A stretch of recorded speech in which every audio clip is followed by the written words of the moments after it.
Hey everybody, welcome to day 30. We are going to be starting writing on our novels tomorrow. So as of today, we're going to be talking all about how to get prepared as best we can. If you haven't hit that subscribe button below, go ahead and click it now. And then whatever it is you're drinking today, grab a cup, cozy up, and let's get to writing.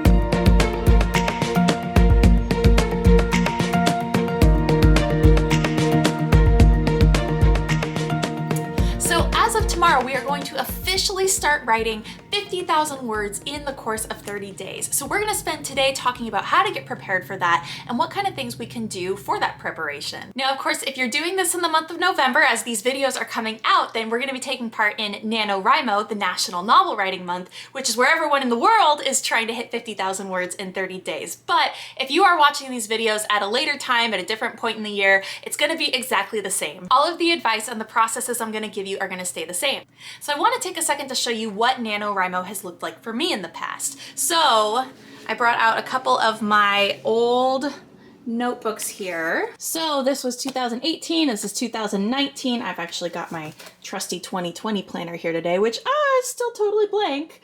That's okay though. All right, but I wanted to show you guys, so something that I did going into NaNoWriMo last year is that these green boxes were around days that I knew I was busy and I knew I would have almost zero word count. So I went in ahead of time and I counted out, what do I have? 1, 2, 3, 4, 5 different days during November that I knew I absolutely would not be writing anything at all. And actually I know that these last 3 ones were blocked out too, but I hit 50,000 before I got there. And so since I knew I wasn't gonna have 30 full working days in November, I just knew that I had to come up with more words on the days that I was able to work. So I recalculated it, and what I think I found was that I had to have something more like 2,400 words a day to hit that goal by the end of the month, knowing that I had so many days I wasn't gonna be available. And so every single day during the month, I would get up and I would just hit my word count before anything else. Well, I'd make my coffee, of course, but then I would just work on hitting that word count and nothing else. That was my main priority every single day. I knew I had to hit 2,400 words every day, and then by the end of the month, I had 50,000 done. So my journal here looks a little bit different than what I'd recommend for you guys, because last year I was working on 4 different projects,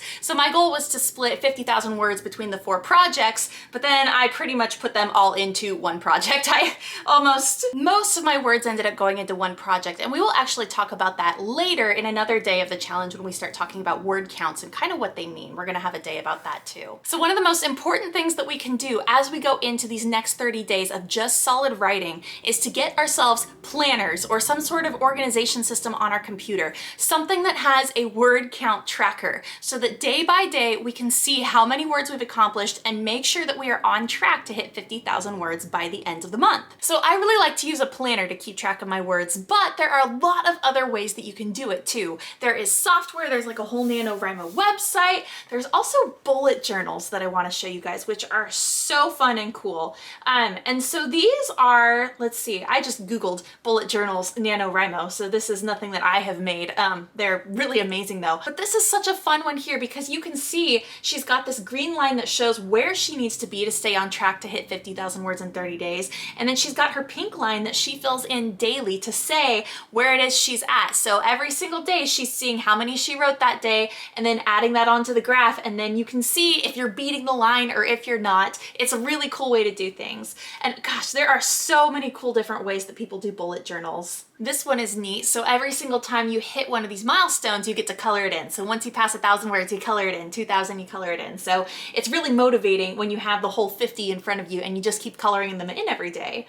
So anyway, bullet journals, super cool. I don't necessarily use one just because I have my planner and I love that so much and it gets the job done for me. But whatever it is that works for you, use that as long as you use it consistently, as long as you're going to check in with it every single day for the 30 days and make sure that you're on track with your word count. Now, a couple last minute tips that I have for you are to, 1, clean up the space where you're going to be working in. So make it somewhere where you are excited to sit down tomorrow for day 1 and just get to writing, and you want to spend as much of the time in your day as you can in that room, in that space where you're going to be doing your writing. So get out your rags and your cleaning gloves and get that space sparkling so that you are excited to sit down tomorrow and get started. And so that you have the motivation to see this all the way through, of course. Another really good tip that I want to share with everybody is to get on Facebook or get on Instagram and tell everybody you know that you are about to write a novel in the next 30 days. And if you really want, I've seen people post their daily word count on Facebook every single day. Okay, today I'm at 3,000 words, today I'm at 6,000 words, today I'm at 7,000 words,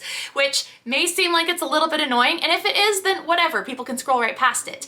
Some people like to post it every day, but I highly recommend at least posting to tell everyone that you're doing this so that you feel a sense of responsibility and accountability when people are going to check in with you now at the end of the month and say, oh, how did that book go? It's just a little extra motivational trick that helps to keep people from giving up halfway through. So get your space cleaned up, make it sparkly and somewhere that you want to sit and get your writing done. Get your organizational system together so that you've got either a journal or a planner or something on your computer that you are checking in with every single day so that you know you're staying on track. And then of course, the third thing is to tell everybody. Tell people that you're doing this. Get a group together, get friends who are going to do it with you. Try to get some sort of support system so that you are not doing this alone and so that you have people to celebrate with you when you finally hit 50,000 words at the end of 30 days. Or, you know, maybe possibly even sooner. I've got my planner all ready to go. I definitely am held very accountable because I have to release daily videos showing you guys that I'm doing this too. The only thing that I don't necessarily have complete yet is this room is not clean, and I blame my kittens for that because we share an office. So I am definitely gonna have to do something about that because it really does make a difference when you have a nice, beautiful, clean space to sit and write in. You will be more motivated to go do it. So I am gonna jump off and get to cleaning, and I'm also gonna be working on refining my last minute details that need to go into my outline, those little last minute kinks that I still wanna work out before I start writing. And if you guys are watching these in real time as they're releasing, you know that tomorrow we will actually have a day off before we start writing. So use that time to work on your outline as well, get your space clean, and get prepped for these 30 days to hit 50,000 words. And as always, if you haven't hit that subscribe button below, click it now, and then I will see you guys tomorrow for day 31 of the 60-day novel writing challenge.